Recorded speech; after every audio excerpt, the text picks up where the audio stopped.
That's not metal. Howdy, welcome back to SlydeBytes. So if you're not familiar with the channel, this is a budget guitar and gear review channel. And all the gear you see on this channel is my own. Nothing is provided to me by any companies or anything. It's all, no freebies here unless it's, gifts from family and friends, that sort of thing. It's all my own gear. A while back, I picked up the Bugera Vintage V5 Infinitum, which is an awesome single-channel tube amplifier. You have 3 power control settings, next to nothing. I think it's 1 watt, 5 watts, something like that. It's a really, handy single-channel amplifier, 12AX7, EL84, driven amp, 8-inch speaker, and Bugera makes these really awesome. These amps are great. I really love them. I use this one for a lot of coffee shop, blues, slide guitar, that kind of fun stuff. It's a great amplifier. I really do enjoy using it. But I got thinking, what if I put a 12-inch speaker under this thing? Which is what we're running underneath, the Kustom 12-inch speaker. I used to have an amp head that was also a 12AX7 EL84 type of amp head from Kustom, but that's no longer with me anymore.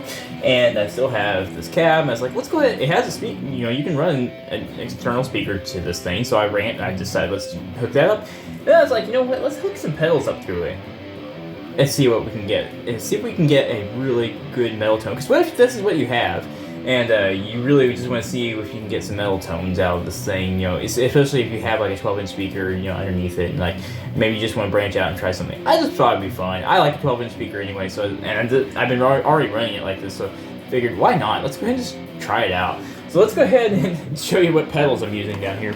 Anyway, so we have the DigiTech Bad Monkey, the Danelectro Cool Cat Fuzz, the Behringer Ultra Metal, the Kmise Noise Gate, and the Vintage Delay by Behringer, which is already engaged in the intro. Go ahead and let's go ahead and play for a minute. The settings are gain at 5, tone at 5, volume at 2, and the reverb is off on this, and we're still just running the regular Vintage Delay, which I can go ahead and shut off for a second. And let's we were on the middle position with the coil split on the guitar, but now let's go ahead and go to the bridge. All the pedals are off, and let's go ahead and just give you a bass tone.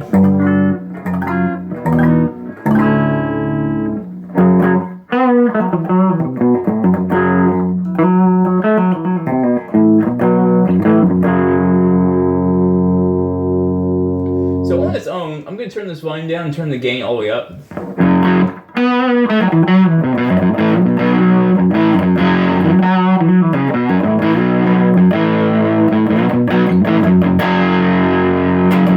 So this is a pretty hot guitar too. We are playing the ESP LTD TE200 in double drop B, so your high E is tuned down to B, and the low E string is also tuned down to drop B, and obviously everything else is drop B.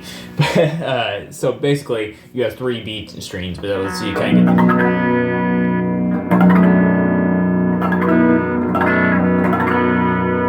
it's a really fun tuning to use. I use it for slide too. It's really cool. Good for ambient stuff, but anyway, and it still sounds heavy. So we're going to go ahead and use this tuning and everything. We're going to use this guitar, and as you can see, it's crunchy.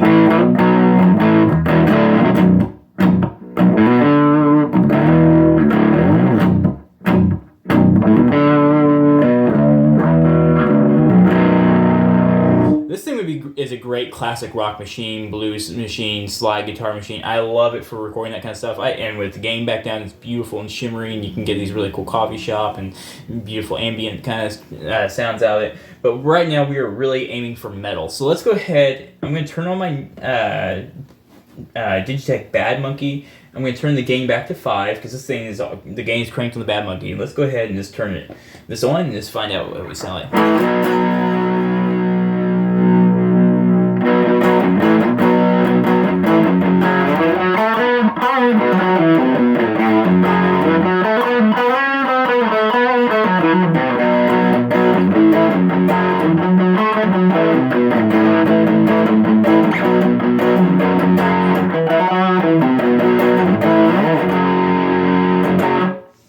Alright, so bluesy, but let's turn the gain all the way up.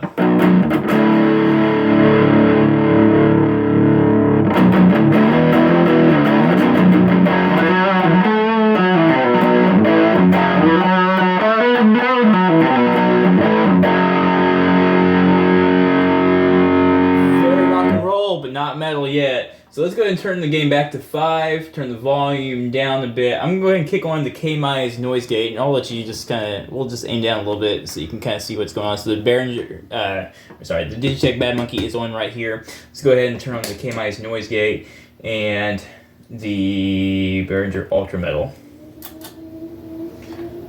Alright, so I have the volume pretty low right now.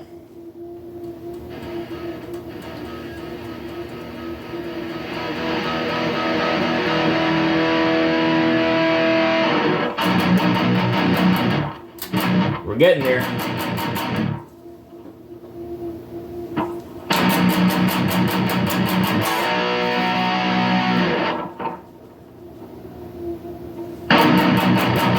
Oh yeah.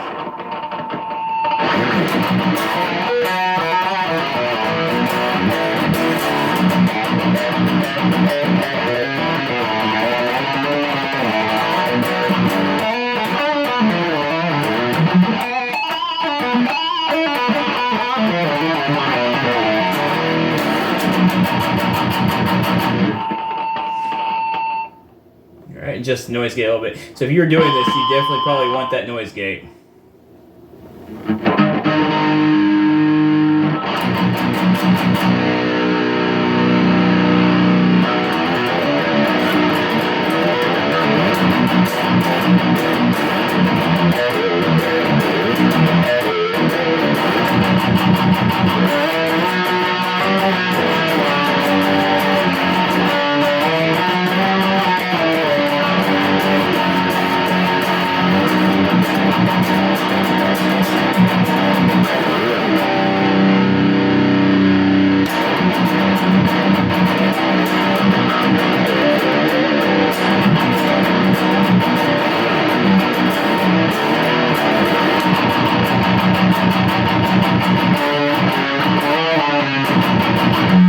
Adjusting the tone right now.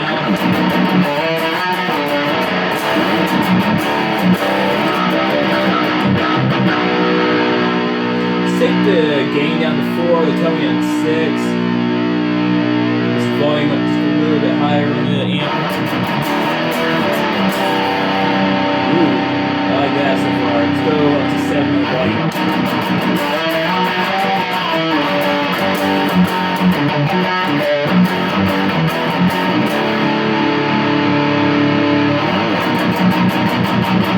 There we go, we're up to 8, man.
turn that off for a second. Let's go ahead. I'm going to turn the volume on the fuzz pedal down.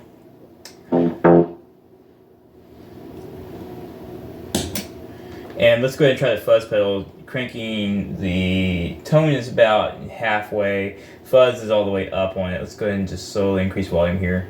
See what kind of metal-y sounds we get out of that.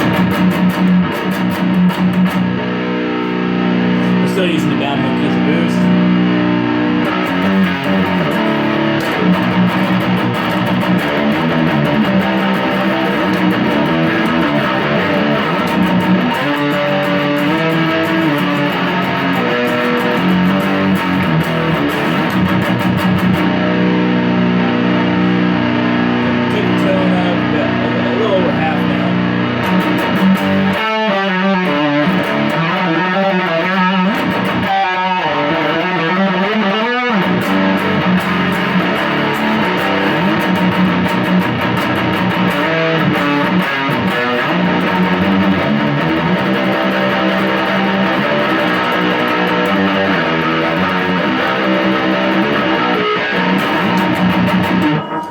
I definitely think the Ultra Metal is getting it better.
That worked. I think that sounded pretty good. What about you? I think we got exactly what I was hoping for. By putting in a bigger, or by connecting it, I should say, by connecting it to a bigger speaker and slapping some, heavy pedals in front of it, we got the tones we were looking for. I was gonna try the active guitar and see if this didn't quite push it hard enough. I thought about trying my active Jazzmaster to see if that, active pickups would push it a little harder. But that's not really necessary. I think with the right pedals, I think we've demonstrated, with the right setup and the right gear here, you can really drive this thing pretty hot and you can get some actually decent metal tones. I think the pedals choice really makes a big difference in that. And I think the speaker, the turbo sound speaker, speakers are a big factor of your tone and of your sound. I think the speaker that comes with it is kind of more geared towards more of a classic rock, bluesy kind of a vibe. I think this custom speaker cabinet is pretty much, kind of like a flat EQ type of voicing. I think it's pretty much flat. It's not really adding or taking away anything. It's just kind of there. And for throwing pedals on, that actually works pretty well. So I think the sound is actually pretty good. I would actually have no problem recording something with that as long as I can deal with the background noise, which the Kmise noise gate is cranked pretty high. So if you can live with that, that'd be great. Without it, you're getting a lot of squealing and a lot of background noise out of it. So this amp is definitely not geared for metalheads, but you can do it. It can be done. I just wanted to see. I was just curious. I just thought it'd be fun. Can I make my Bugera Vintage V5 a metal amp or a metal rig? Turn it into a metal rig? And I think you can. You just, like I said, you just gotta have the right equipment. So this is the final tone settings. I ended up having tone at 4, the tone. I ended up having the gain at 4, the tone at 6, the volume at 8, and the reverb is off on here. And we were just using the vintage delay for effect, ambience, all that. And then we were using my Behringer Ultra Metal and my DigiTech Bad Monkey. So anyway, yeah, the only knobs we really turned much of were level knob and the fuzz knob on the Cat. Which the fuzz sounded okay on it, but it was a little too fat. I like fuzz pedals, but I find them good for an intro effect or something like that, rather than I'm not gonna. If you're doing doom metal, that'd be great. But for me, it's a little too thick and too fat for the type of metal I play, which is more of I usually play more of a new metal or alternative metal styles. So anyway, that's that. Anyway, like I said, I hope you guys had fun. I hope this is an enjoyable video. I'm coming off of Comic-Con, so I am exhausted. I am trying to get back in the swing of things. So yeah, it was a good time though. Go check out the Calamities page. He's gonna have more information or more video content of what we were doing and up there on day 1. And I went up the second day with my wife. She was desperate to meet Hayden Christensen, so she got to do that. If you have an extra cabinet sitting around or something, or a 4x12 or something that you can hook this thing up to safely, check your impedances. But if you have something you can check this thing, hook it up to safely, you might get some pretty awesome tones. But definitely check those impedances and make sure you're safe. Fair warning, disclaimer: I'm not responsible for anything. Check your impedances, stay safe. There's plenty of information online on what is and is not safe to connect, with your impedances. Guys, thanks so much for watching SlydeBytes. I appreciate all of you keep coming back. If you like what I'm doing, if you feel like I've earned it, you might consider leaving a like and maybe subscribing to the channel. It does help this channel grow, and that is, what I hope to do is continue growing and reaching more people, get doing more budget guitar gear and stuff like that, maybe some other gear, bass, all that stuff. I just want to help people get good deals, get good products, spend their money the best possible way, and just talk about cool things and do fun projects like this. Anyway, I just like to play music and I like to share it with everyone. So, also, if you do like how I play and you think it sounds good, check me out on TikTok and Instagram. I do a lot of original guitar music. I write all my own music. I don't play any covers or anything like that. It's a lot of fun. I enjoy doing that. It keeps me musical, keeps me thinking, keeps my brain working. And yeah, it's a good time. Plus, if you like Gundam or anything like that, I build model kits all the time of Gundam, Gunpla as it's called. I do a lot of that. Thanks again so much. Keep shredding, partners. I will see you soon with more guitar content. Later.